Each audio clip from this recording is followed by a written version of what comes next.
The Leadership and Integrity Bill will, when enacted, guide on the implementation of Chapter 6 of the Constitution, touching on leadership and integrity.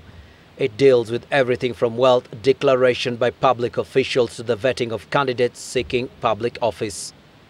But a storm is brewing after the cabinet approved the bill, which other stakeholders are now saying has been severely watered down. It waters down significant areas which for us go to the very heart of why it was important to have a legislation to implement Chapter 6.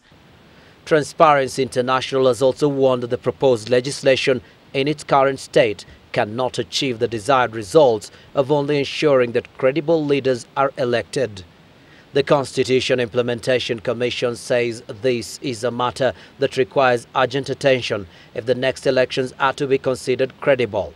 Just the way that for something like the biometric voting mechanism has become an issue of national concern, both at governmental level, at the level of independent institutions, at the level of civil society, citizenry, we need to look at the issue of integrity with the same seriousness. But Justice Minister Eugene Wamalwa defended the bill in its current state, saying it was the product of wide consultations. We have done a good job, right from CIC to the AG's office, to the Law Reform Commission, to our ministry. We've done a good job, and we believe what we're submitting before Parliament is a good bill, and it's up to Parliament now to either improve on it or deal with it as they may deem fit.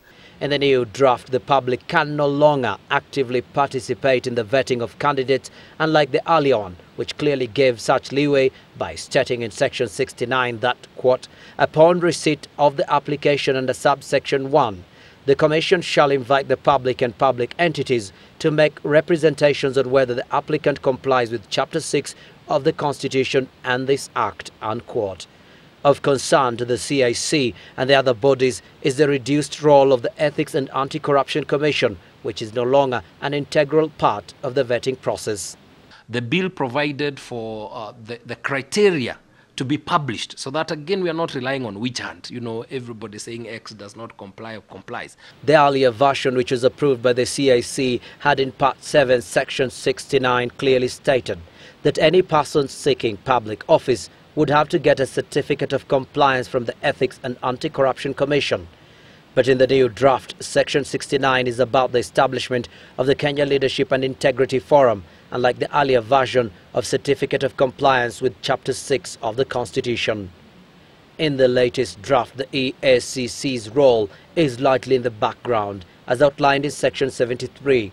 For instance, while the CIC-approved draft required that the Ethics and Anti-Corruption Commission shall, of necessity, consult the National Intelligence Service, the National Police Service, the Kenya Revenue Authority and the Higher Education Loans Board and any other public entity to give any relevant information on the compliance of candidates for public office, the new draft only says that the Commission may consult with the said bodies, making it less than mandatory.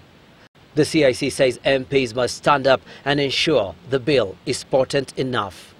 The Leadership and Integrity Bill could determine whether the likes of presidential aspirants William Ruto and Uhuru Kenyatta, who are facing cases at the International Criminal Court, can vie for office.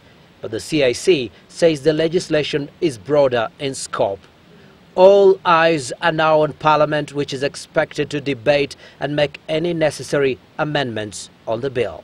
Abdi Osman, Citizen, live at 9.